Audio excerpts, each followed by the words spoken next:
와, 이게 와이드하게 있네요. 네, 분당 우리교회 청년부 여러분 반갑습니다. 저는 유튜브 위라클 채널을 운영하고 있는 박위라고 합니다. 반갑습니다.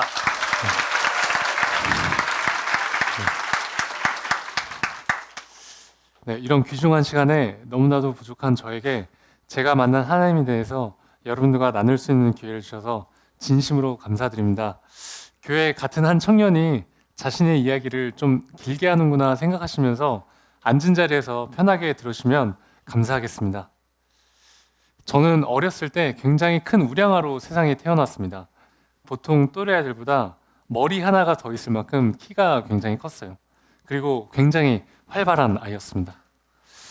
땀을 어찌나 많이 흘렸던지 가끔 놀이터에서 놀다 보면 머리 위에 모래가 한가득 쌓인 채로 집에 돌아와서 어머니께 종종 혼나곤 했죠. 이게 혹시 사진이 나오고 있나요? 네, 귀엽죠? 네. 그리고 제가 어렸을 때 소리를 워낙 목청껏 질러서요. 어렸을 때 목에 혹이 생겼습니다. 그래서 제가 6살 때는요, 제가 유치원을 다니면 하도 제가 소리를 지르니까 강제로 유치원을 다니지 못하고 제가 6살 때 동네에 있는 서예학원을 1년간 다녔습니다. 초등학생 때는 제가 축구 선수가 되는 것이 꿈이었어요. 그래서 초등학교와 중학교 때까지 실제로 축구 선수 생활도 했었죠. 네, 그리고 조금 TMI인데 다음 사진 보시겠어요? 여러분, 놀라지 마십시오. 제 중학교 때 사진입니다. 노란색 옷 입은 사람이 저고요. 옆에 있는 사람이 제 친구예요. 그 정도인가요? 네. 네, 많이 사갔죠? 네. 네. 제가 초등학교 4학년 때 저희 가족이 영국으로 유학을 갔어요. 그런데 저희가 영국을 가자마자 한국에서 IMF 사태가 일어났습니다. 당시에 저희 아버지가 한국에서 생활비를 벌어서 영국으로 보내주셨는데 당시에 이 원화 가치가 너무 많이 하락해서 영국 파운드로 생활하는 것이 굉장히 어렵게 되었습니다. 여러분, 약 23년 전에요. 맥도날드 햄버거 세트 하나의 가격이 한국 돈으로 15,000원이었습니다. 이쪽은 좀 부유하신가 봐요. 별로 안 놀라시네요. 네. 그 당시에 저와 제 동생 그리고 저희 어머니는 이 쉐어하우스에 있는 방 한 칸에서 살게 되었습니다. 그러니까 여러분, 방이 4개인 집이에요. 4가정이 함께 살았어요. 영국에 유학을 와서 사는 한국 사람들은 저희 가족을 포함해서 대부분 경제적으로 넉넉하지 못했습니다. 그럼에도 어머니는 저희보다 어려운 한인 유학생인지 이민 온 가족들에게 늘 진심으로 넉넉하게 베푸셨어요. 저녁 시간이 되면요, 저희가 다녔던 한인교회 사람들이 하나둘씩 저희 집에 찾아왔습니다. 그리고 같이 밥을 먹었어요. 저는 어린 마음에 솔직히 저희 어머니가 이해가 되지 않았습니다. 저희 집 사정도 굉장히 어려웠었거든요. 엄마, 왜 이 사람들 맨날 우리 집 와서 밥 먹는 거야? 우리도 힘들잖아. 근데 어머니는 단 한 번도 제가 묻는 질문에 답하지 않으시고 그냥 밝게 미소만 지으셨어요. 그러다가 경제 사정이 더 어려지면서 저희는 다시 한국에 들어오게 되었습니다. 세월이 흐른 후에 어머니께서 비즈니스차 영국을 가시면요, 현지 한인분들이 저희 어머니를 데리러 오시고 서로 집에 모시려고 했다고 해요. 그렇게 어머님의 이 대가 없는 나눔은 더 큰 사랑으로 보답받게 되었습니다. 저는 어머니가 막 너무 많이 베풀고 나누는 것에 대해 불평도 했지만 저는 어머니의 삶을 존경하게 되었어요. 그래서 저도 어머니처럼 살도록 조금씩 노력했죠. 그 결과 제 삶은요, 이 물질적으로 얻을 수 없는 행복과 소중한 인연들로 풍요로워졌습니다. 사랑을 베풀면 더 큰 사랑이 찾아온다는 사실을 제가 어릴 때부터 배웠던 것 같아요. 사랑을 베풀면 어떤 방법을 통해서든지 비록 다른 형태일지라도 다시 사랑으로 되돌려온다는 것을요. 자, 이제 지금으로부터 약 8년 전 이야기입니다. 제가 취업할 때쯤 지금처럼 굉장히 취업난이 심했습니다. 제가 대학교 때 학점도 정말 안 좋아서 취업 스트레스를 엄청나게 받고 있었어요. 여러분, 제가 학점이 좀 안 좋게 생겼죠? 그나마 제가 옷을 좋아했어요. 이 패션에 관심이 있어서 패션 관련 기업에 취업을 해야겠다고 생각을 했습니다. 그러던 중에 제가 우연히 외국계 패션 기업에 인턴 사원으로 들어가게 되었어요. 저는 당시에 학교에서 전공학점 18학점도 받고 인턴 사원 월급도 받고 경력도 쌓게 되었습니다. 6개월 정도 후에는요, 심지어 저한테 정직원 제안도 주셨습니다. 그렇게 저는 운 좋게 덜컥 취업을 하게 되었어요. 솔직히 기분이 정말 좋았습니다. 저는요, 제 인생이 마치 톱니바퀴가 맞물리듯 완전히 풀렸다고 생각을 했어요. 저는 주중에 회사를 다니면서 열심히 일한 저에게 보상을 주었습니다. 바로 세상적인 쾌락으로 보상을 주었어요. 저는 주말마다 술을 마시고 클럽을 다녔습니다. 다들 조용하시네요. 솔직히 그 당시에는요, 정말 재밌었어요. 한 번은 제가 토요일 날에 술을 많이 마시고 주일날 이렇게 교회를 와서 이렇게 기도한 적이 있습니다. 하나님, 저는 세상의 쾌락을 포기할 수가 없습니다. 하나님, 저는 교회 반, 세상 반, 회색 크리스천을 살겠습니다. 하나님, 그러다가요, 제가 이제 나이가 들어서 죽을 때쯤 됐을 때 그때 완전히 하나님께 돌아갈게요. 여러분, 이게 농담이 아니고 제가 진짜 육성으로 그렇게 기도를 했었어요. 제가 정직원 전환이 되는 시점에 친구들과 축하 파티를 열게 됩니다. 그날 제가 술을 마시고요, 필름이 끊기게 되었어요. 그리고 제가 다시 눈을 떴을 때는요, 네, 이런 상황이었어요. 하얀 천장이 보였어요. 병실이었는데요, 제가 직감적으로 알았습니다. 중환자실이라는 것을요. 저는 이 사진처럼 병원의 온갖 장치들이 제 몸을 둘러싸고 있었어요. 여러분, 제 몸이요, 제 눈으로 분명히 보이는데 이 쇄골뼈 밑으로는 정말 아무것도 느껴지지 않고 아무것도 움직일 수가 없었습니다. 여러분, 이게 어떤 느낌인지 감이 잘 안 오시죠? 네, 지금 한번 다 같이 손을 한번 들어보실까요? 네. 자, 하나, 둘, 셋 하면 여러분 손톱에 한번 힘줘 보겠습니다. 자, 하나, 둘, 셋. 자, 이번에는요, 여러분 머리카락에 한번 힘줘 볼게요. 자, 하나, 둘, 셋. 자, 나는 손톱이나 머리카락에 힘이 들어온다면 손 들어보세요. 오, 다들 정신을 똑바로 차리고 계시네요. 여러분, 이런 느낌입니다. 분명히 내 몸의 일부분인데 내가 아무리 힘을 주려고 해도 힘이 들어가지 않고요, 아무것도 느껴지지 않는 거예요. 그런데 저는 내가 어떤 수술을 하고 마취를 했는데 아직 마취가 풀리지 않았구나 정도로 생각을 했습니다. 나중에 제 목을 수술하신 의사 선생님이 회진을 돌다가 제게 오셔서 이렇게 말씀하셨어요. 당신은 앞으로 전신마비로 살 것이고 영원히 걸을 수 없을 겁니다. 손가락도 절대 움직이지 못할 거예요. 여러분, 저는요, 하루아침에 전신마비 환자가 되었습니다.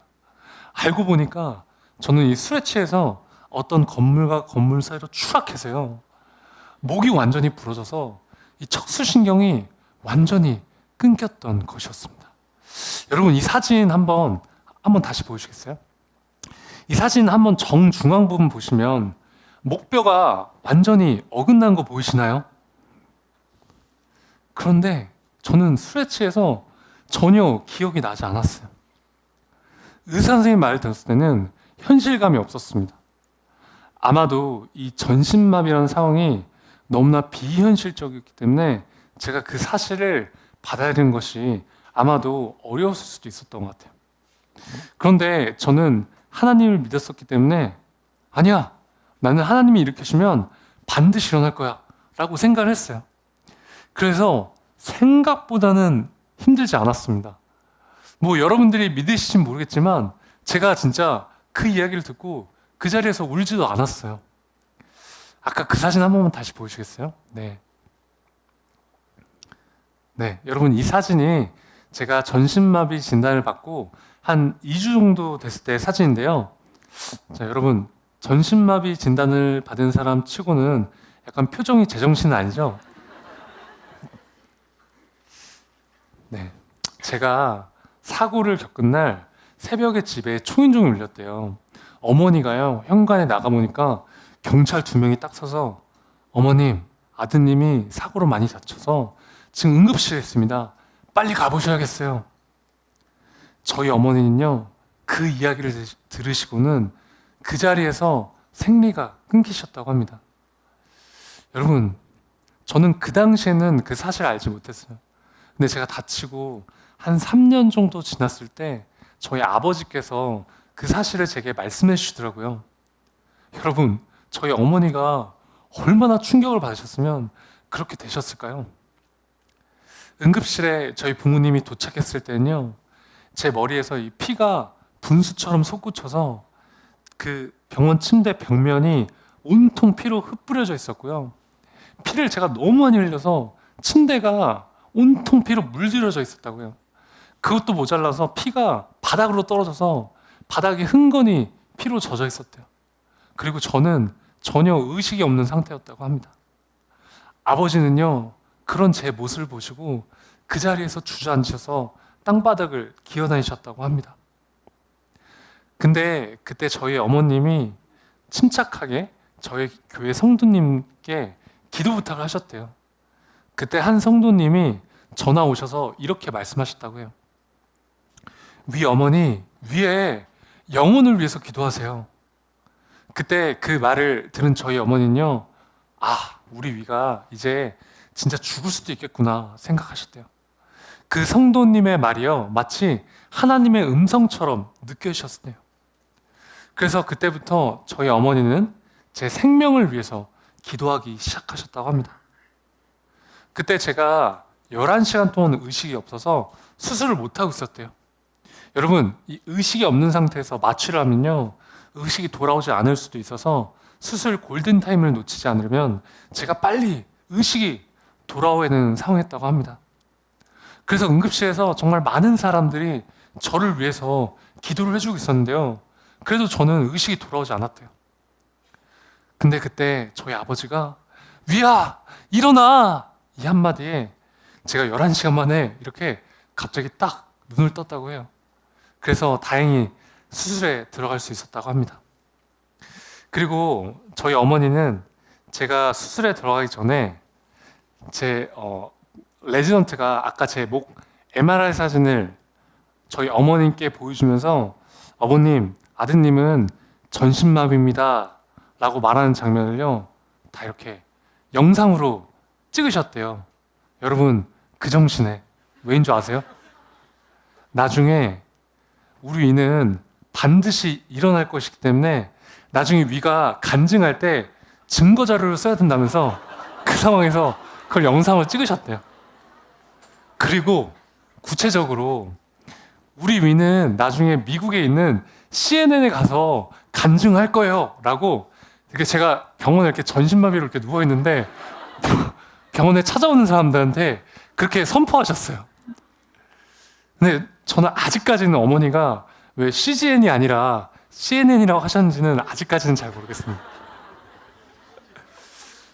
반면에 저희 아버지는 크리스찬이 아니셨어요.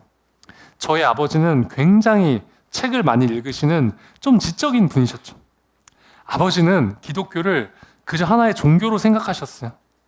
저는 아버지와 이 신앙적인 이야기를 하면요, 항상 대화가 되지 않았습니다.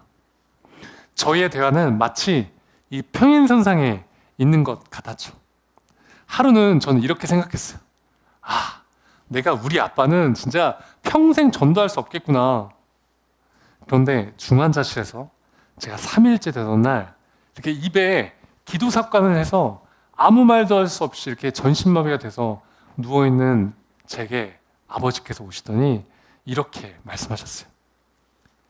위야, 너가 믿는 하나님이라면 나도 믿어볼게.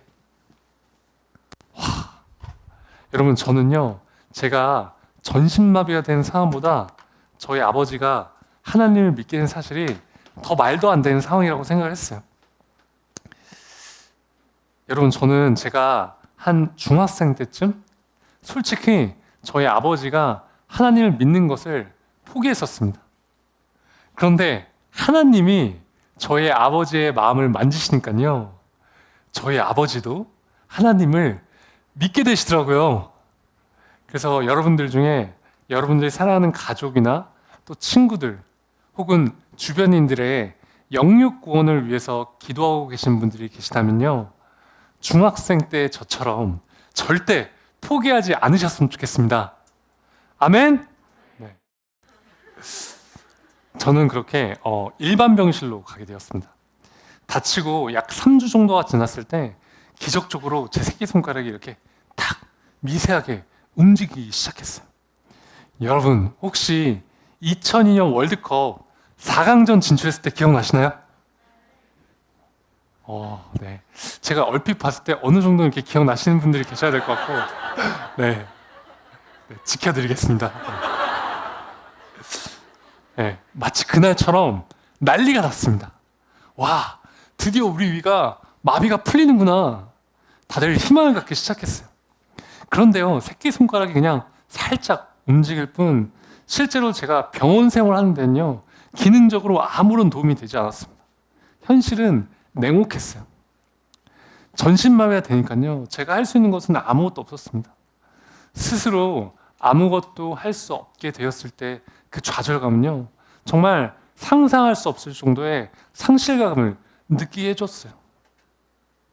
병원에서의 삶은 치열한 전쟁이었습니다. 그저 이렇게 침대에서 누워서 지냈어요. 저는 여러분 욕창 뭔지 아세요? 네, 욕창에 걸리지 않게 해서 2시간에 한 번씩 24시간 동안 누군가가 제 몸을 계속해서 뒤집어줘야 했습니다. 밥도 다 떠먹여줘야 했고요. 저렇게 이빨도 누군가가 직접 다 닦아줘야 했어요. 그리고 여러분, 제가 씻으려면 어떻게 씻었는지 아세요? 지금 저 병원 침대 있죠? 제가 침대에 누워있는 채로 병원 샤워실에 들어갑니다. 그러면 침대에 누워있는 저를요, 가족들이 직접 다 씻겨줘야 했어요. 전신마비가 되면요, 이 장기에도 마비가 옵니다. 대변과 소변을 스스로 볼 수 있는 기능을 상실하게 돼요.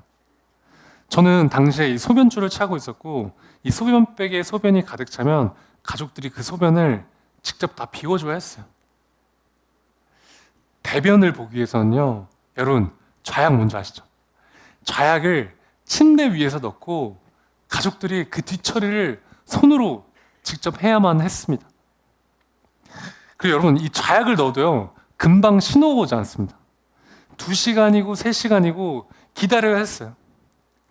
막 변이 잘 나오지 않으면요, 막 배를 마사지하고 온갖 자극을 줘야 했습니다. 하루는 밤에 저희 아버지가 제 변을 치우시는 모습을 보고요, 제가 이렇게 침대에서 아버지한테 등 돌린 상태로 아주 아버지 모르게 이렇게 눈물을 흘린 적이 있습니다. 이제는 이 검은 머리카락보다 흰 머리카락이 많으신 아버지를, 이 28살이 된 아들의 이 뒤처리를 하게 만드는 제 자신이요, 너무 싫었습니다. 그것을 바라는 것이 너무나 고통스러웠어요.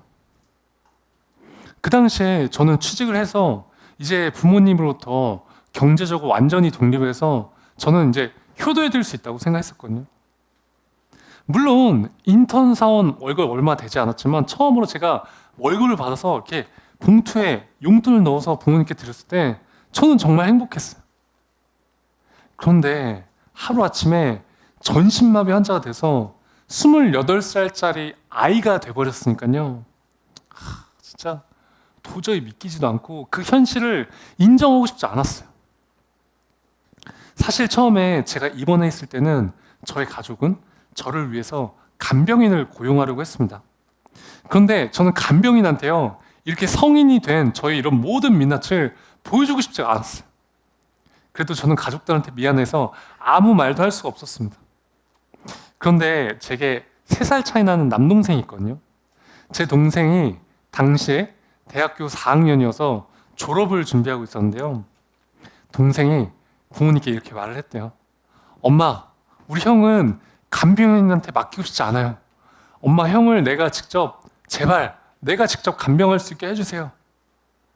그렇게 동생은 저를 위해서 한 학기를 휴학하고 24시간 6개월 동안 제 옆에서 병간호를 해줬습니다. 정말 감사했어요. 그렇게 쉽게 결정할 수 있는 일이 아니라고 생각했는데 동생이 먼저 흔쾌히 그런 결정을 내줘서 정말 감사했죠. 제가 나중에 시간이 지나서 동생한테 이런 질문을 한 적이 있습니다. 지우야, 너한테 장애란 무엇이야? 그러니 동생이 주저없이 대답했어요. 장애는 우리 가족을 단단하게 묶어준 하나의 끈이라고요. 왜냐하면 가족 모두가요, 협력해서 저 하나를 돌봐야 했기 때문입니다. 그래도 병원에서의 생활은 생각보다 행복하고 감사한 시간들이었습니다.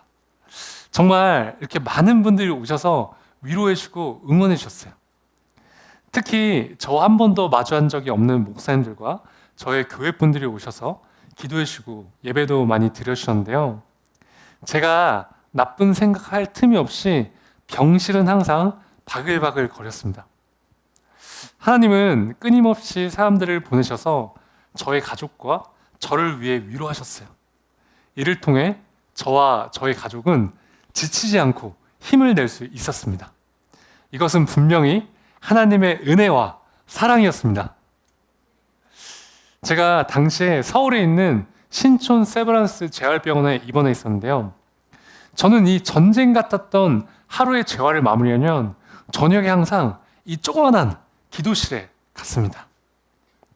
왜냐하면 저는 예전에 저로 돌아가고 싶었어요. 예전에 건강하게 걷고 뛰던 제 모습으로 돌아가고 싶은 마음이 너무나 간절했어요. 그래서요, 제가 평생 잘 읽지도 않던 성경책을 읽기 시작했고 매일 저녁 기도했습니다. 물론 제 자신만을 위해서 기도했어요. 하나님, 저 제발 일으켜주세요. 저 일으켜주시면 진짜 뭐든지 하겠습니다. 그런데 어느 날 제가 기도를 하는데 저희 병원에 다른 병실에 있는 환자들이 떠오르기 시작했습니다. 갑자기 그들을 위해서 제가 눈물을 흘리면서 기도를 하게 되었어요. 그런데 여러분, 저는 이렇게 딱 봐도 결코 남을 위해 기도할 만큼 마음밭이 넓거나 믿음이 좋은 사람이 전혀 아닙니다.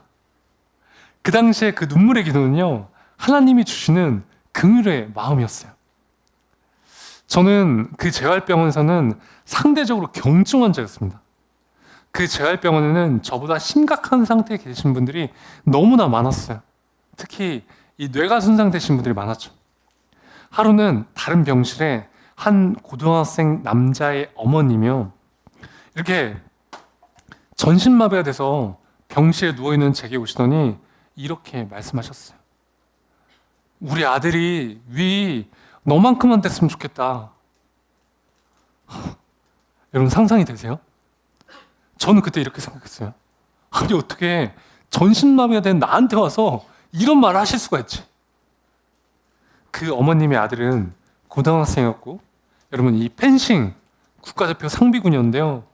이 교통사고로 뇌가 손상이 돼서 대화가 불가능하고 밥도 먹을 수 없고요. 앞으로 회복을 기대하기가 너무나 어려운 상황이었습니다. 저는 마음이 너무 아팠지만 겉으로 울 수가 없었어요. 제가 입원해 있던 곳에 대부분의 환자들이 이런 어려운 상황 가운데 놓여져 있었습니다. 그렇게 아까 그 기도실에서 제가 막 1시간 정도 울면서 기도했어요. 그때 하나님이 제게 마음으로 강력하게 말씀하시는 것 같았습니다. 위야, 너는 반드시 회복될 것인데 너는 앞으로 너와 비슷하게 아픈 사람들, 또 세상에 정신적으로 고통받고 있는 사람들 가서 반드시 희망이 되는 사람이 돼야 된다. 근데 여러분, 저는요, 그 당시만 해도 이렇게 혼자서 휠체어를 밀 수조차 없는 상태였었거든요. 그래서 제가 미래에 내가 어떻게 구체적으로 사람들한테 희망을 주고 도움을 줄 수 있을지는 정말 전혀 알지 못했고 감이 오지 않았습니다. 저는 6개월 정도 병원 생활하고 퇴원을 했어요.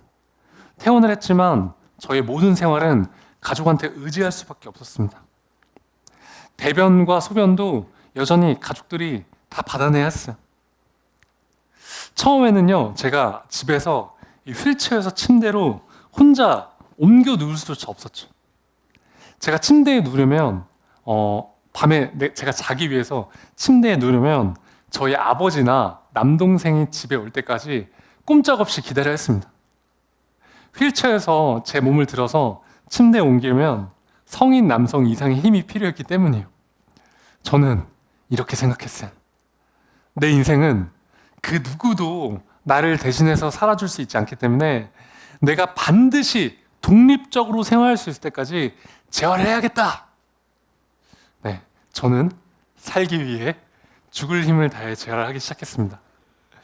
저희 집 근처에 한강이 있는데요. 제가 휠체어를 혼자 밀기 위해서 한강을 나가려고 마음을 먹었어요. 그런데 부모님은 제가 혼자 한강에 나가는 것을 너무 걱정하셨습니다. 저는 한강에 나가기 위해서 부모님과 싸웠어요. 그것부터 재활이었습니다. 처음에는 제가 휠체어를 10m도 잘 밀지 못했었는데요. 저는 비나 눈이 오지 않으면 영하 5도 밑으로 떨어지지 않으면 온몸에 핫팩을 붙이고 한강에 나가서 매일 3시간 이상 휠체어를 밀었습니다. 50m, 100m, 500m, 1km 휠체어를 스스로 밀 수 있는 거리를 서서히 늘려나갔어요. 저희 집이 서울 용산인데요. 하루는 제가 3시간을 걸려서 11km 떨어져 있는 난지도 한강공원까지 혼자 휠체어를 밀 수 있게 되었습니다. 저는 그때 이런 생각을 했어요. 내가 우리 집에서 11km 떨어진 곳에 혼자 놓여지더라도 이제 나 혼자서 집은 갈 수 있겠구나. 그리고 저는 소변줄을 빼고 일회용 소변줄을 이용해서 스스로 소변도 볼 수 있게 되었습니다. 그리고 엄청난 재활령 끝에 드디어 혼자 침대에 옮겨 놓을 수 있게 되었어요. 휠체어에서 침대로, 침대에서 휠체어로 스스로 자유롭게 옮길 수 있다는 것이요, 얼마나 감사한지 모릅니다. 그리고 피나는 운동과 상체의 힘을 키워서요, 제가 혼자서 차에 휠체어를 싣고 운전도 가능하게 되었습니다. 제가 오늘도 혼자 운전을 해서 왔거든요. 네, 물론 이제 손으로 운전하는 것이지만요. 휠체어에서 침대로 자유롭게 이동하고 또 운전까지 가능하게 되었지만 제가 딱 한 가지 가족한테 의존하고 있었던 것이 있었습니다. 바로 좌약을 넣는 것이었어요. 내가 진짜 독립적인 생활하기 위해서는 내가 좌약을 스스로 반드시 넣을 수 있어야겠다고 생각을 했습니다. 여러분, 좌약을 스스로 넣는 것은요, 마치 이 재활계의 끝판왕처럼 여겨졌어요. 여러분, 제가 지금부터 하는 말은요, 막 너무 깊게 상상하지 마세요. 제가 묘사를 하는 겁니다. 저는 이 손가락의 힘이 완전하지 않았기 때문에 이 좌약을요, 젤에 묻혀서 그곳에 넣는 것은 거의 불가능에 가까웠습니다. 또 저는 그곳에 감각이 거의 없었기 때문에 제 이 손가락으로 그곳을 찾는 것은 저한테 너무나 어려운 일이었어요. 하루는 여러분, 이 좌약 조그만 거 넣는데 30분도 넘게 걸렸고요. 또 여러분, 이 좌약이요, 젤에 닿는 순간 바로 녹기 시작하거든요. 그래서 좌약을 5개도 넘게 버리는 날이 허다했어요. 그리고 계속 실패했습니다. 저희 어머니는요, 그런 저를 안타깝게 보시고, 위야, 그냥 이제 엄마가 해줄게 말씀하셨지만 전 오히려 화를 내고 도움을 받지 않았어요. 그래서 제가 지금은요, 혼자 10초면 좌약을 넣습니다.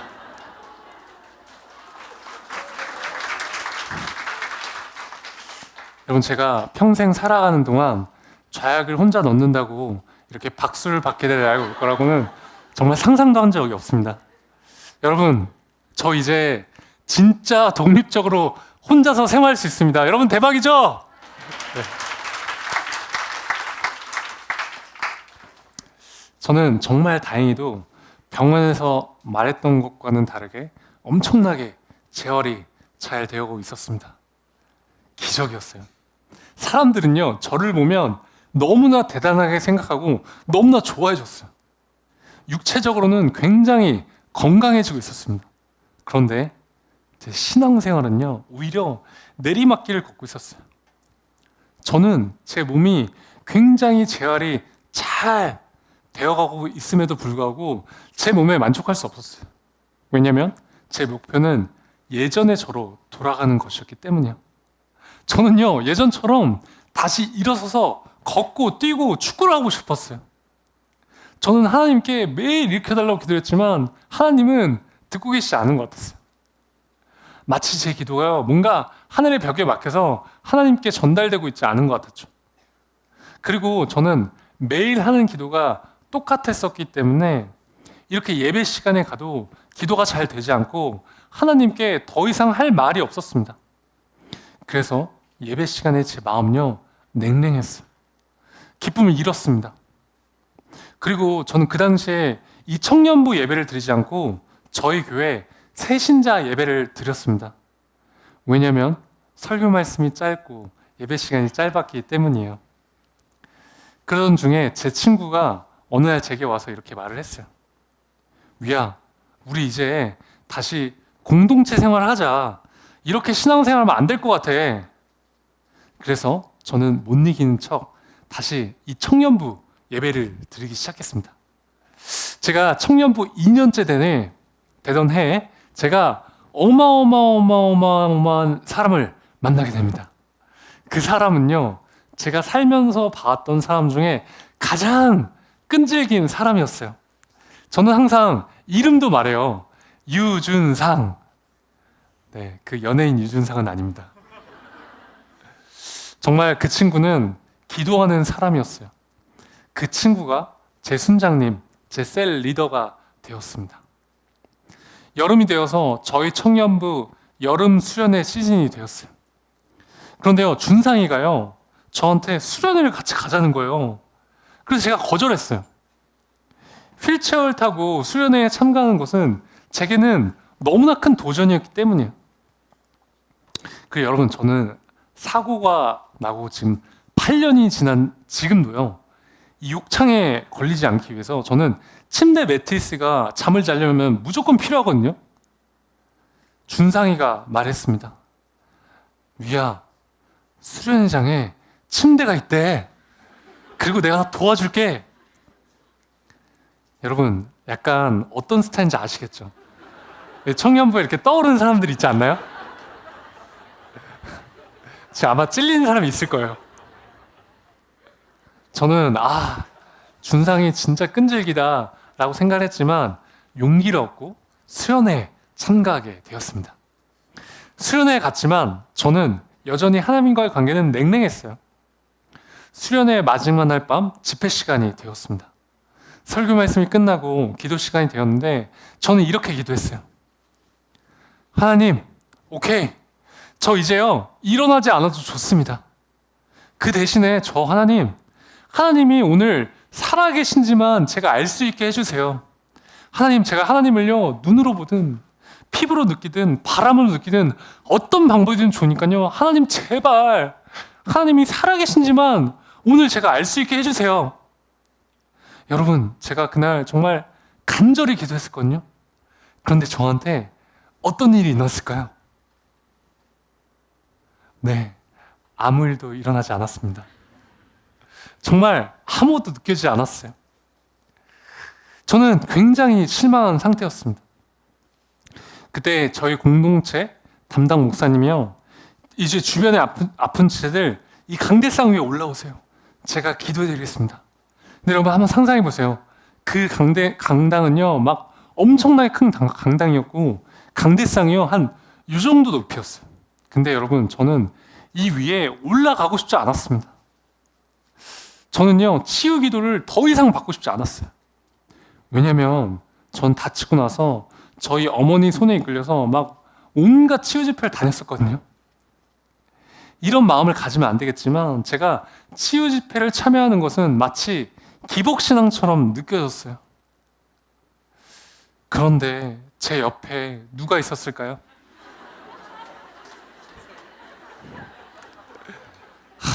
네, 그가 있었습니다. 갑자기 준, 갑자기 준상이와 교회 친구들이 제게 막 몰려오기 시작했어요. 예배하는 장소에 약 900명 정도 되는 청년들이 있었는데요. 여러분, 저는 그 큰 강당에서 저 끝에 이렇게 모서리에 혼자 이렇게 앉아있는 상태로 있었죠. 그리고 여러분, 그 예배당은요, 지금 여러분이 앉아있는 이 간이의자 있죠. 간이의자로 이렇게 쭉 꽉 차 있어서 휠체어로 지나갈 수 있는 길이 전혀 없었습니다.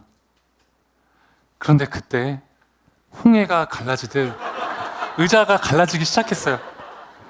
자, 여러분, 휠체어를 타면 가끔 단점이 있습니다.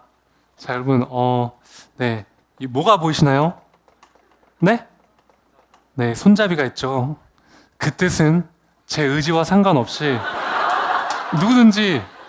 누구든지 제 휠체어를 밀 수 있다는 뜻이에요. 저는 순식간에 이 강대상 위에 올라갔습니다. 여러분, 마가복음 2장에 보면 4명의 친구들이 중풍 환자인 친구를 그 예수님 계신 곳에 지붕을 뚫고 자리에 드는 장면이 나오잖아요. 딱 그 상황이었어요. 저는 사고 후에 병원 생활 때부터 정말 수많은 사람들로부터 위야, 널 위해 기도할게. 넌 반드시 일어날 거야. 내가 환상을 봤는데 너가 걷는 걸 봤어. 위야, 내가 응답을 받았는데 위야, 너 곧 일어난대. 이런 이야기를요, 정말 무수히 많이 들었습니다. 물론 처음에는 정말 감사했어요. 그리고 제게 힘이 됐습니다. 그런데 시간이 지날수록 제게 기도해 준다는 사람들의 말은요, 이제 더 이상 제게 힘이 되지 않았어요. 시간이 지나도 저는 걸을 수 없었기 때문에 사람들이 위야, 기도할게 라는 말을 하면요, 저는 그냥 그저 겉으로만 예, 감사합니다 말하고는 그냥 잊어버렸어요. 그리고 여러분, 우리 이 중보기도는 또 눈에 보이지가 않잖아요. 자, 다시 그날 이 단상에 올라가 있을 때 한번 상상해 보세요, 여러분. 적어도 한 20명 정도 되는 친구들이 저를 둘러싸고 있었습니다. 자, 머리부터 여러분 어깨, 허벅지, 발가락, 한 친구는요 굳이 제 옆에 앉아서 제 종아리를 이렇게 붙들고 저를 위해서 기도했어요. 제가 그날 진짜 눈물 콧물 엄청나게 많이 흘렸거든요. 이 단상 위에서 친구들이 저를 둘러싸서 저를 위해서 기도해 주는 모습을 보고 있는데요, 하나님이 제게 알려주셨어요. 위야, 이게 중보기도야. 이걸 딱 느끼셨어요. 제가요 눈으로 보니까 알겠더라고요. 여태껏 이렇게 수많은 사람들이 나를 위해서 기도를 해주고 있었던 것이었구나. 하나님은 저의 부족한 믿음을 아시고 하나님은 제게 중보기도의 실체를 보여주셨어요. 저는 하나님께 하나님이 살아계신지 알려달라고 기도를 했는데 하나님은 제게 중보기도의 실체를 알려주심으로 하나님의 존재를 보여주셨어요. 그러자 저는 저를 위해 기도해 주신 많은 사람들이 떠오르기 시작하면서 그분들께 너무 죄송스러운 마음이 들었습니다. 그래서 제가 그날 진짜 엄청나게 울면서 회개했어요. 그렇게 제가 그날부터 다시 서서히 하나님과의 관계를 회복하기 시작했습니다. 다시 이 공동체 생활을 열심히 할 수 있게 되었죠. 그래서 제가 그 이후에는요, 이 휠체어를 타고 제주도와 일본으로 아울렛도 다녀왔습니다. 저는 이 모태 신앙인으로서 교회를 오래 다녔지만 솔직히 이 교회 공동체에 대한 중요성을 잘 알지 못했어요. 그런데요, 제가 공동체 생활을 열심히 하게 되면서 제가 신앙적으로 성숙하게 되었습니다. 공동체 안에서 신앙생활을 공유하고 서로 나누고 기도하니 왜 혼자서는 신앙생활을 하는 것이 어려운지 깨닫게 되었죠. 하나님께서 왜 이 교회 공동체를 만드셨는지 알겠더라고요.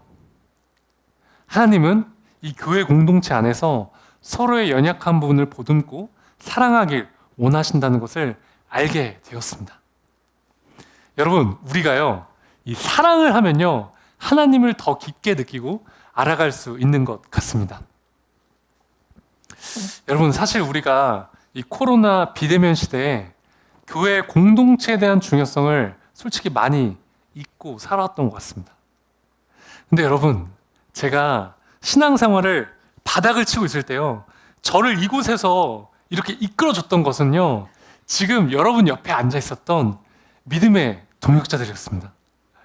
여러분, 만약 제 곁에 그 친구들이 없었다면 저는 이 시간에 여러분들 앞에 나와서 간증할 수 있는 기회는 없었을 것 같아요. 그래서 여러분, 지금 여러분들 옆에 앉아 계신 이 믿음의 동역자들이 얼마나 소중하고 귀한 존재인지 모릅니다. 저 같은 사람 생명 하나도 살릴 수 있는 거예요. 그래서 여러분, 우리가 이제 코로나가 점점 좋아지고 있잖아요. 그래서 우리가 많이 잊고 있었던 이 교회 공동체에 대한 중요성을 자각하고 교회 공동체의 부흥을 위해서, 특히 지금 여러분 옆에 앉아 계신 믿음의 동역자들을 위해서, 서로를 위해서 중보하는 시간을 가지신다면 너무나 좋을 것 같습니다. 여러분, 저는 세상 친구들과 교회 친구들의 다른 점은 딱 이거 같아요. 나의 연약한 부분도 서스럼 없이 고백하고 기도 제목을 나눠서 서로를 위해서 기도해 줄 수 있다는 것. 이게 얼마나 귀하고 감사한 일인지 모르겠습니다. 여러분, 저는요, 하나님, 제발 하나님이 살아계신지 알려주세요. 기도를 했는데 하나님은 제가 생각하지도 못한 방법, 바로 서로를 위해서 중보 기도를 할 때 하나님이 제게 인격적으로 다가오셨습니다. 그래서 여러분, 지금 여러분들 옆에 있는 이 소중한 친구들을 위해서 사랑한 마음을 가지고, 그리고 특히 이 공동체를 통해 지역사회가 살아나고 저같이 죽어가는 사람들, 이 살아나는 역사가 일어나기를 저도 간절히 소망하겠습니다. 그래서 여러분, 제가 닭살 돋는 거 잘 못하는데요. 자, 여러분, 지금 옆에를 혹시 서로의 이름을 아시나요? 네. 자, 여러분, 하나 둘 셋 하면 서로를 바라보시면서 준상아 사랑해 하겠습니다. 자, 하나 둘 셋.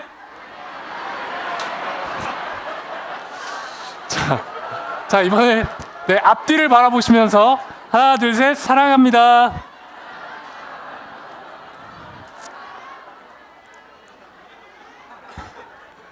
네, 근데 진짜 준상아의 사랑이 누구예요?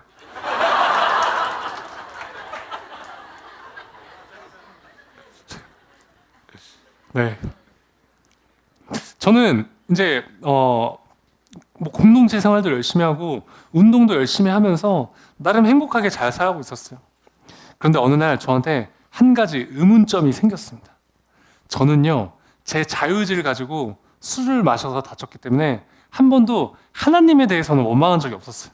그런데 제가 전신마비가 돼서 이 휠체어를 타고 이 세상을 살아가 보니까요, 세상에 태어날 때부터 자기 의지와 상관없이 장애가 있거나 정말 수많은 요인들로 인해서 고통받고 있는 사람들이요, 제 눈에 너무 많이 보였어요. 아니, 우리 솔직히 툭 까놓고 우리 교회에서는 맨날 공평하신 하나님이라고 말을 하는데 제가 바라보는 이 세상은요, 너무나 불공평해 보였어요. 그래서 저는 하나님께 따졌습니다. 아니, 하나님, 지금 이 세상에 이렇게 수많은 사람들이 고통받고 있는데 왜 가만히 내버려두시는 거예요? 아니, 공평하신 하나님이라면서요. 저는 당신이 전혀 이해가 되지 않습니다. 아니, 만약에 하나님이 진짜 실제로 살아계신다면 적어도 그 고통받고 있는 사람들에게 가서 하나님이 직접 도와주시는 거 아니에요? 한번 대답해 보세요. 그리고는 제가 막 하나님께 따졌던 것을 잊어버렸어요. 그리고 약 3일 정도가 지나고 제가 화장실에 있었는데요. 여러분, 보통 화장실에서는 하나님 생각 잘 안 하시잖아요. 많이 하세요? 여러분, 이거 진짜 실제 상황입니다. 리얼이에요. 제가 화장실에 있는데 갑자기 제 마음 가운데 강력하게 말씀하시는 것 같았어요. 위야, 너가 가서 직접 사랑하면 되잖아. 와, 여러분 저는요 화장실에서 충격을 받았습니다. 도저히 반문할 수가 없었어요. 저는 하나님은 절대로 제가 한 질문에 제가 이해할 수 있는 대답을 하실 수 없을 거라고 저는 확신했었거든요. 저는 여태껏 살면서 제가 사랑해야 될 대상은 내 가족, 내 친구들, 그리고 제 주변인들이라고 생각을 했어요. 그런데 하나님은요, 제가 생각하는 그 사회적 약자들, 그 고통받고 있는 사람들, 위야, 너가 직접 가서 사랑하라는 것이었어요. 그러면서 하나님은요, 제게 사랑의 원리를 깨닫게 해주셨습니다. 여러분, 사실 우리는 지금 이 돈이면 거의 모든 것이 되는 자본주의 사회에서 살고 있죠. 그런데 여러분, 사랑은요, 이 돈이 없어도 줄 수 있습니다. 자, 저를 한번 보세요. 지금 다리를 쓸 수 없고 손가락도 완전하지 않은 저도요, 제가 만약에 당신을 사랑하기로 마음만 먹으면 사랑할 수 있습니다. 우리가요, 사랑하기로 마음만 먹으면 사랑할 수 있더라고요. 저는 그게 너무 충격이었어요. 사랑은 세상의 가치가 수반되지 않더라고요. 그게 바로 하나님의 사랑이었습니다. 여러분, 마가복음 12장 30절에서 31절 말씀을 한 목소리로 크게 읽기 원합니다. 혹시 준비가 됐나요? 네. 준비가 안 됐나요? 네. 그래도 마가복음 12장 30절에서 31절 말씀입니다. 네. 같이 읽기 원해서요. 네. 마가복음 12장 30절에서 31절 말씀입니다. 혹시 다 찾으셨나요? 네. 같이 읽겠습니다. 시작. 내 마음을 다하고 목숨을 다하고 뜻을 다하고 힘을 다하여 주 너의 하나님을 사랑하라 하신 것이요. 둘째는 이것이니 내 이웃을 내 자신과 같이 사랑하라 하신 것이라. 이보다 더 큰 계명이 없느니라. 아멘. 여러분, 저는요, 제가 이 땅에 살아가면서 제가 뭔가 엄청난 일을 해야지만 하나님께 영광을 돌릴 수 있다고 생각했었거든요. 그런데 방금 우리가 읽었던 이 마가복음 말씀처럼요, 제가 이 땅에 태어난 이유와 목적이 바로 사랑하기 위해서 태어났다는 사실을 깨닫게 되었습니다. 여러분, 저는 너무나 부족하지만 그냥 제가 휠체어를 타고 제가 할 수 있는 선에서 그저 열심히 사랑을 베푸는 것이죠. 자, 이제 제가 준비한 영상인데요. 잠시만요. 혹시 여기 잠깐 여기 불을 다 꺼주실 수 있나요? 네. 그거 안 되나요? 제가 또 유튜버이기 때문에 영상에 진심인 편이라서. 네.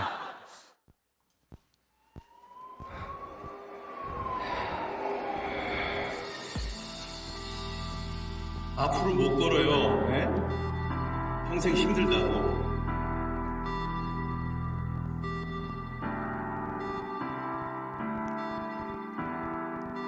다시 눈을 떴을 때 내 몸은 나의 몸이 아니었다. 아이, 거봐. 내가 안 된다 그랬잖아. 왜 자꾸 그걸 시도해보고 그래?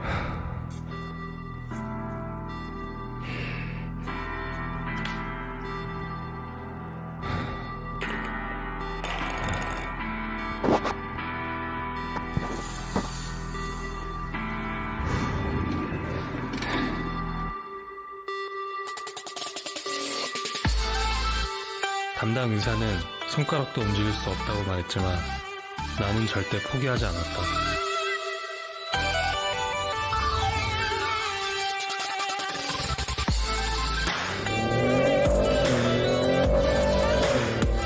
나는 이제 내 꿈을 찾아 도전을 시작한다.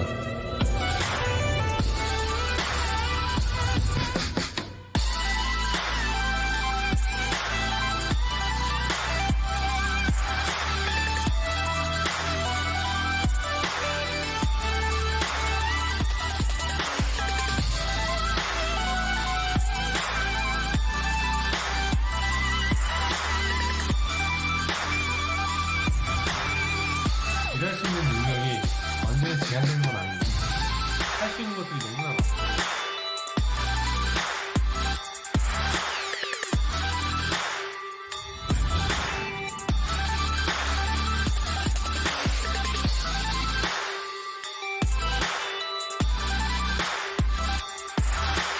믿음은 바라는 것들의 실상이요 보지 못하는 것들의 증거라고 했다. 혹자에겐 터무니없는 믿음으로 보일지 모르겠지만 모든 사람 앞에서 반드시 일어나 보이겠다.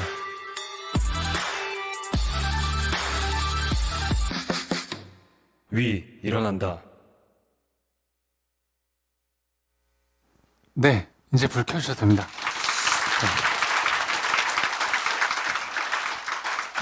네, 이 영상은요, 제 실제 이야기를 바탕으로 해서 만들어진 영상입니다. 영상 초반에 이 의사 선생님 역할 하셨던 분은요, 저희 친이모부세요.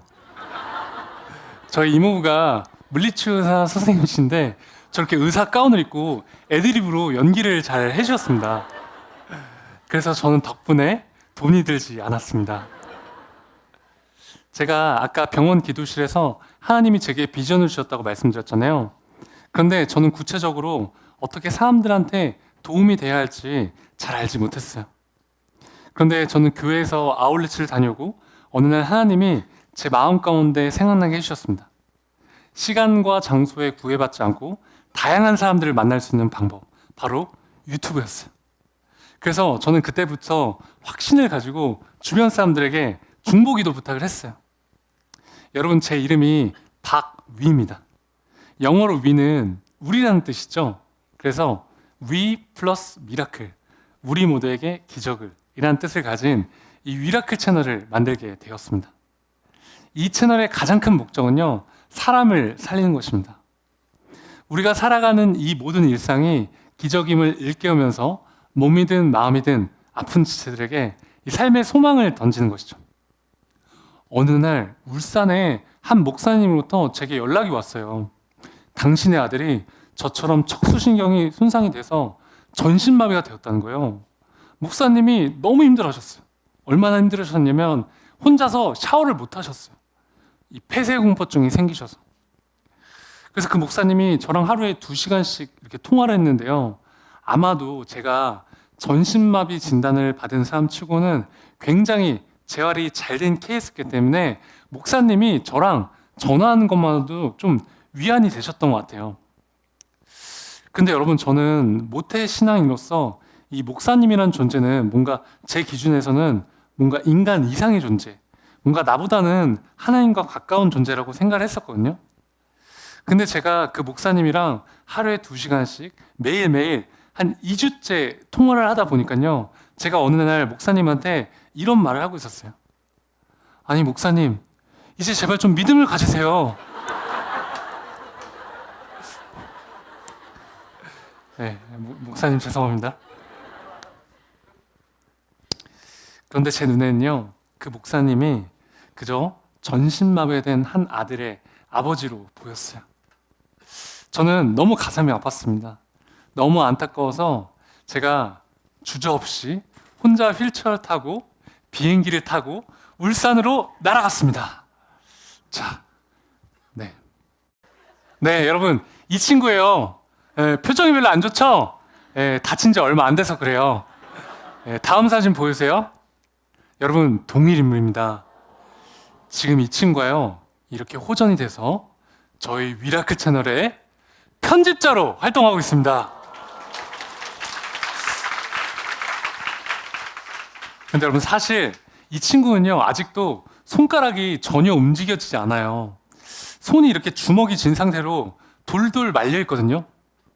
근데 여러분, 한번 주먹을 한번 져보실까요? 네, 손. 지금 이 친구는 손이 안 펴지는데 어떻게 편집하는 줄 아세요? 지금 다른 한 손으로 이 부분 한번 만져보실래요? 네. 이 부분 있죠? 이 부분을 이용해서 터치패드를 이용해서 직접 편집을 합니다. 와, 여러분, 진짜 대박이죠? 혹시 이 친구가 편집한 영상이 궁금하신 분들은 저희 미라클 채널 구독과 좋아요, 알람 설정 부탁드립니다.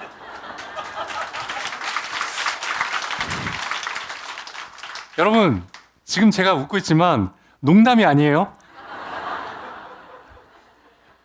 네. 저는 제가 사랑을 주기 위해서 울산으로 갔다고 생각을 했어요. 그런데 시간이 지나 보니까요, 제게 사랑 이상의 힘을 주는 친구가 생겼습니다. 미라클 채널 하면요, 정말 많은 분들이 연락을 주세요. 그 중에 가장 기억에 남는 글은 제가 오늘 생을 마감하려고 했는데 우연히 보게 된 이 미라클 채널 보고 제가 살기로 결심했습니다. 와, 저는 그런 이야기를요, 정말 온몸에 소리를 돋고 하나님께 감사합니다. 하나님의 일하심은 너무나 놀라운 것 같습니다. 여러분, 우리 하나님은 반드시 살아계십니다. 자, 제가 아까 말씀드렸던 것처럼 전신마비가 되면요, 이 장기에도 마비가 옵니다. 자, 여러분, 이 초록색이 혹시 뭔지 아시는 분? 네, 미라클 채널 구독자가 이렇게 없을 줄이야. 네, 여러분, 이거는요, 슈퍼에서 파는 먹는 쫀쫀이가 아닙니다. 이건요, 제 일회용 소변줄이에요. 저는 지금도 소변이 마려울 때마다 이 일회용 소변줄을 요도 안으로 집어넣어서 직접 소변을 봅니다. 문제는 항상 세균 감염의 위험에 노출이 되어 있다는 거예요. 그러다 어느 날 제가 세균 감염이 돼요. 그래서 요로 감염에 걸리고 맙니다. 열이 40도가 넘게 올라가서 제가 구급차를 타고 응급실로 실려갔어요. 제가 신장에 염증이 생겨서 신우신염이라는 병에 걸리게 되었는데요. 그 병의 증상은 그래요. 열이 40도가 넘게 올라가도 항생제가 들지 않기 때문에 할 수 있는 것이 아무것도 없어요. 그러면 그냥 온몸에 아이스팩을 대는 거예요. 그럼 열이 순간적으로 39도로 떨어지거든요. 그러면 39도인데 오한이 와요. 그럼 추우니까 이불을 막 4겹씩 덮는 거예요. 그러면 40도가 넘게 올라가요. 그럼 다시 아이스팩을 대고. 여러분, 이 과정을요, 24시간 5일 내내 반복했습니다. 진짜 너무 힘들더라고요. 너무나 고통스러웠어요. 여러분, 한번 상상해 보세요. 저는 여기 밑으로 마비기 때문에 링게를 여러분 꽂을 때 여러분은 보통 여기다 꽂으시잖아요. 저는 팔을 움직여야 되니까 그 발등에 여러분 핏줄 튀어나온 부분 아시죠? 거기다 꽂고 제가 만약 움직여야 될 때면 이 링겔 꽂이 이걸 같이 이렇게 밀면서 다녔어요. 진짜 너무 힘들었습니다. 제가 그때 비뇨기과 5인실에 입원했었는데요. 저만 제외하고 나머지 분들은 다 연세가 있으셨어요. 암 환자, 다리가 팔처럼 가늘어지신 분, 그저 연명하시는 분, 그 중에 저 혼자 젊은 사람이었습니다. 제가 아침 7시에 딱 눈을 떴어요. 제가 전신마비가 되고 나서도 한 번도 이것 때문에 운 적은 없었는데 그날은 꼬박 1시간 울었어요. 옆에 제 친동생이 저를 간병해 주기 위해서 이렇게 자고 있어서 들을까봐 제가 소리를 내서 울 수가 없었습니다. 온갖 부정적인 생각이 막 들어오기 시작했어요. 지금은 내가 그나마 젊으니까 이렇게 버티지, 내가 진짜 나이가 들어서도 진짜 일어나지 못해서 계속 휠체어를 타고 있으면 어떡하지? 나를 케어해 줄 수 있는 내 가족이 이제 내 곁에 없으면 어떡하지? 나중에 내가 금전적인 여유가 없어져서 내가 병원비를 낼 수 없는 상황이 생기면 어떡하지? 너무나 서러웠습니다. 제 미래가요, 진짜 너무나 두렵게 느껴졌어요. 온갖 잡다한 생각들이 저를 사로잡았습니다. 제가 그때 5일 동안 쉬지 못하는 상황이기 때문에 제가 이제 씻어야겠다고 생각했어요. 도저히 이런 기분은요, 그 하루를 버텨낼 수 없을 것 같았죠. 그래서 제가 화장실에 가서 이렇게 세수를 하기 시작했습니다. 여러분, 제가 막 울면서 세수를 했는데요. 그 빌립보서 4장 13절 말씀 아시죠? 제가 어떻게 세수를 했냐면, 내게 능력 주신 자에서 내가 모든 걸 살 수 있느니라. 여러분, 이 말씀이 그냥 힘이 되니까 마치 주문을 외우듯이 일부러 소리를 내면서 울면서 세수를 했어요. 근데 여러분, 제가 이렇게 울면서 세수를 하고 있는데요, 눈을 감고 갑자기 이렇게 십자가가 떠올랐습니다. 저는요, 정말 어이가 없었어요. 아니, 하나님, 지금 제가 이렇게 힘들어 죽겠는데 왜 하필이면 이 상황에서 저한테 이렇게 십자가 떠오르죠? 전 따졌어요. 그런데 여러분, 혹시 영화 패션 오브 크라이스트라는 영화 보셨나요? 그 영화를 보면요, 예수님이 십자가에 못 박히신 장면이 굉장히 적나라하게 묘사가 됩니다. 제가요, 이렇게 눈을 감은 상태에서 십자가 떠오르니까요, 자연스럽게 예수님이 십자가에 못 박히신 장면이 연상이 됐어요. 그러자 제 마음이 아파오기 시작했습니다. 그리고 이런 생각이 들었어요. 아, 예수님의 십자가의 고통에 비하면 지금 내가 느끼고 있는 이 고통은 아무것도 아닐 텐데. 아, 내 것이라고 주장하고 있던 내 삶이 내 것이 아니었었구나. 나는 지금 죄인이지만 우리 예수님께서 나를 위해서 십자가에 못 박히심으로써 나의 죄의 대가를 지불하셨으니 나는 새 생명을 얻은 것이었었구나. 저는 이 사실을요, 그날 처음 깨달았습니다. 너무나 부끄럽지만 모태 신앙인이었음에도 불구하고 한 번도 이 사실을요, 제가 피부로 느낀 적이 없었어요. 제가 이 사실을 깨닫고 그 세숫대 앞에서 막 울면서 하나님 죄송합니다. 막 울면서 회개했어요. 그러다가 제가 막 울다가 울음을 딱 그쳤습니다. 그리고는 그냥 정말 알 수 없는 힘이 막 생기기 시작했어요. 다시 열심히 재활할 수 있겠다는 생각과 미래에 대한 희망이 생겼죠. 왜냐하면 저한테 성경 말씀 한 구절이 떠올랐기 때문입니다. 요한복음 3장 16절 말씀이었어요. 제가 읽어드릴게요. 하나님이 세상을 이처럼 사랑하사 독생자를 주셨으니 이는 저를 믿는 자마다 멸망치 않고 영생을 얻게 하려 하심이라. 아멘. 저는 교회를 진짜 오래 다녔지만 살면서 처음으로 하나님이 제게 분명히 주신 말씀이었습니다. 그렇게 많이 보고 읽고 들었던 말씀이지만 처음으로 그 말씀이 마치 살아서 숨쉬고 있는 것처럼 느껴졌어요. 얼마나 감동적이었는지 모릅니다. 그리고 저희 어머니가 이런 말씀하신 적이 있어요.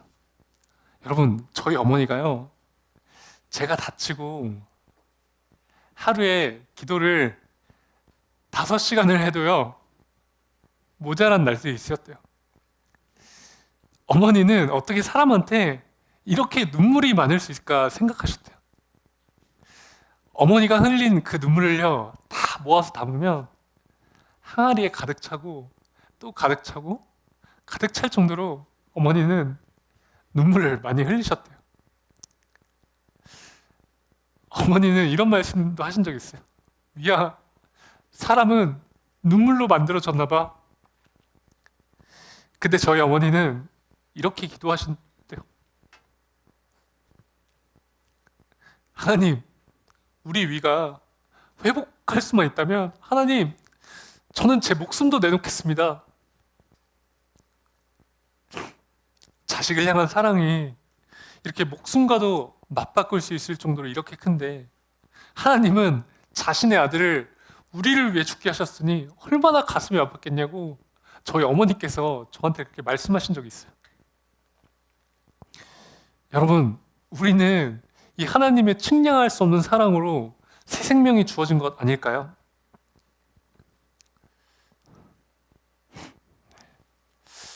여러분, 저는 제가 다치기 전에 제가 걷고 뛰고 내 손으로 밥 먹고 스스로 대변 소변 보는 것에 대해 한 번도 감사하며 살지 않았습니다. 그런데 제가 전신마비에 대해서 걷지 못하고 스스로 밥 먹지 못하고 스스로 대변 소변 볼 수 없게 돼 보니까요, 이제야 비로소 과거에 제가 너무나도 당연하다고 생각했던 그 일상들이 결코 당연한 것이 아니며 기적과도 같은 삶이라는 것을 깨닫게 되었습니다. 사람들은 보통 기적이라고 하면 눈먼 자가 눈을 뜨고 앉은뱅이가 일어서는 초현실적인 현상을 떠올립니다. 아니요. 여러분, 기적은요, 지금 휠체어를 타고 살아가는 저의 삶, 그리고 여러분들의 삶 그 자체입니다. 여러분, 우리 남과 비교해서 지금 나에게 없는 것, 내게 부족한 것들을 바라보지 마시고요. 내게 있는 것, 내가 현재 누리고 있는 것들을 바라보셨으면 좋겠어요. 현재 고난의 상황에 처했을지라도 우리가 감사할 수 있는 마음을 가질 때 이 위기를 기회로 바꿀 수 있는 힘이 생깁니다. 하나님은 항상 약한 자를 쓰셨어요. 그런데 제가 어렸을 때부터 수도 없이 설교 말씀에 등장했던 그 사건들은요, 솔직히 성경의 이야기로 생각했던 것 같아요. 다윗이 골리앗을 이기고 80세가 넘은 모세가 하나님의 부르심을 받고 이스라엘 백성들을 이끌고 출애굽을 하죠. 여러분, 저는 제가 육체적으로 얼마나 연약한지 누구보다 잘 압니다. 여러분, 만약에요, 제가 지금 저한테 휠체어가 없이 혼자서 지금 요 문을 빠져나가야 된다고 하면요, 여러분, 저는 여기서 바닥으로 내려서 기어서 가야 되겠는데, 여기 계단도 있죠. 와, 여기 와이드해서 넓어요. 30분? 1시간도 넘게 걸릴지도 몰라요. 그런데 제가 전신마비가 돼서 그냥 열심히 살아가기만 해도요, 이런 제 모습이 누군가에게는 힘이 되고 용기가 되더라고요. 제가 스스로 할 수 있는 것이 아무것도 없고 보잘것없는 존재라는 것을 깨닫고 또 그 사실을 제가 인정하게 되니까요, 하나님이 저처럼 전신마비가 돼서 휠체어를 타고 있는 보잘것없는 저도요, 도구로 사용하시더라고요. 여러분, 고린도전서 1장 27절에서 28절 말씀을 한 목소리로 같이 읽기 원합니다. 읽겠습니다. 시작. 그러나 하나님께서 세상에 미련한 것들을 택하사 지혜 있는 자들을 부끄럽게 하려 하시고 세상에 약한 것들을 택하사 그런 것들을 부끄럽게 하려 하시며 하나님께서 천한 것들과 멸시받는 것들과 없는 것들을 택하사 있는 것들을 폐하려 하시나니 아멘. 여러분, 고린도전서 말씀처럼요, 하나님은 세상에 미련하고 약하고 천하고 멸시받는 사람들을 택하셨대요. 여러분, 만약 여러분이 지금 혹시 연약하고 고통 가운데 계신가요? 그럼 이제 아마도 하나님이 여러분들을 쓰실 수 있다는 뜻일지도 모르겠습니다. 여러분, 우리는 연약하기 때문에 하나님을 드러낼 수 있게 감사해야 하지 않을까요? 우리의 고난은요, 하나님과 가까워질 수 있는 축복의 시간입니다. 세상 사람들은 아마도 지금의 제 모습을 보면서 끔찍한 고난의 시간 속에 있다고 생각하면서 말할지 모르겠어요. 그런데 여러분, 지금도 보세요. 제가 만약 다치지 않았다면 이렇게 여러분들과 마주할 수 있는 기회가 있었을까요? 저는 이 전신마비가 된 생활을 통해서 삶의 진정한 행복과 가치를 깨닫게 되었습니다. 그리고 실제로 하나님과 더 가까워졌어요. 둘째는 이것이니 내 이웃을 내 자신과 같이 사랑하라 하신 것이라. 이보다 더 큰 계명이 없느니라. 아멘. 여러분, 우리는요, 사랑하기 위해서 태어난 사람들입니다. 하나님은 우리 누구에게나 공평하게 사랑할 수 있는 마음을 허락하셨습니다. 우리는 언제든 어떻게든지 이 세상 속에서 하나님의 사랑을 필요하는 곳에 가서 충분히 사랑을 전할 수 있다고 저는 믿습니다. 저도 부족하지만 앞으로 이 위라클 채널을 통해서 사랑을 전하도록 노력하겠습니다. 분당 우리 교회 청년부 여러분, 우리 모두가 세상의 가치와 기준에 얽매이지 않고 이 고난 속에서도 하나님을 신뢰하며 감사할 수 있기를 축복합니다. 여러분, 지금까지 제 긴 간증 들어주셔서 너무나 감사하고요. 여러분, 사랑합니다. 항상 힘내십시오. 할렐루야!